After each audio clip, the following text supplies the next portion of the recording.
SPLA Man presents This is SPLA Man. So why do I love SPLA?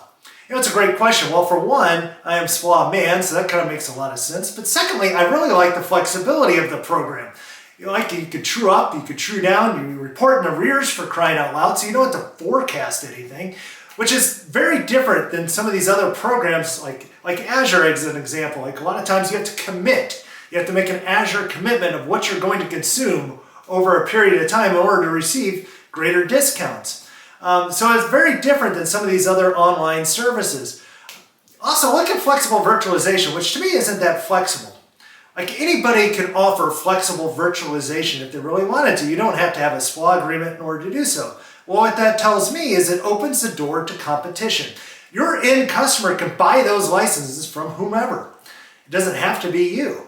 You don't even have to have a SPLA agreement. The guy down the street, he can host this if he really wanted to. Like I said, there's no commitment, no agreement with Microsoft. It's just you're offering some sort of managed service, which I think is really important. When I talk to hosters, they're saying, well, at some point, am I just a reseller?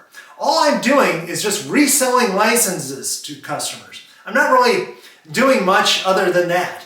And I think that's an interesting point to bring up because in SPLA, you're managing the end-to-end solution for your customers.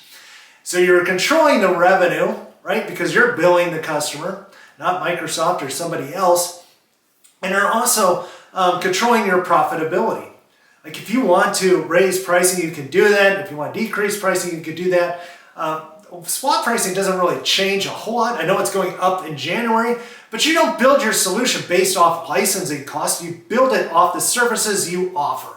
And I think that's really important to bring up. Yes, there is complexities within the SPLA program, especially if you just went through an audit, right? You're probably thinking, okay, I want to get rid of SPLA. There's too much complexities in this. But have you ever read an incentive guide by Microsoft or any other publisher? Like that's bigger than the product use rights. So there's a lot of confusion. It's not just in SPLA either.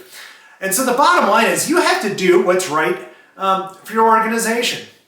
And so yes, there are licensing complexities and there always will be licensing complexities, but that's one of the reasons why we built a community at community.octopus.cloud where you can go and research licensing questions. You can ask licensing questions yourself. You can find out what our view is on the future of the programs. But also, I encourage you to listen to other service providers. So not just you learn from me, but you learn from others as well. So guys, that's all I have for you today. But don't give up on SPLA just because maybe somebody told you to do so. Keep loving SPLA because SPLA Man must go on. Anyways, that's all I got. We'll talk soon.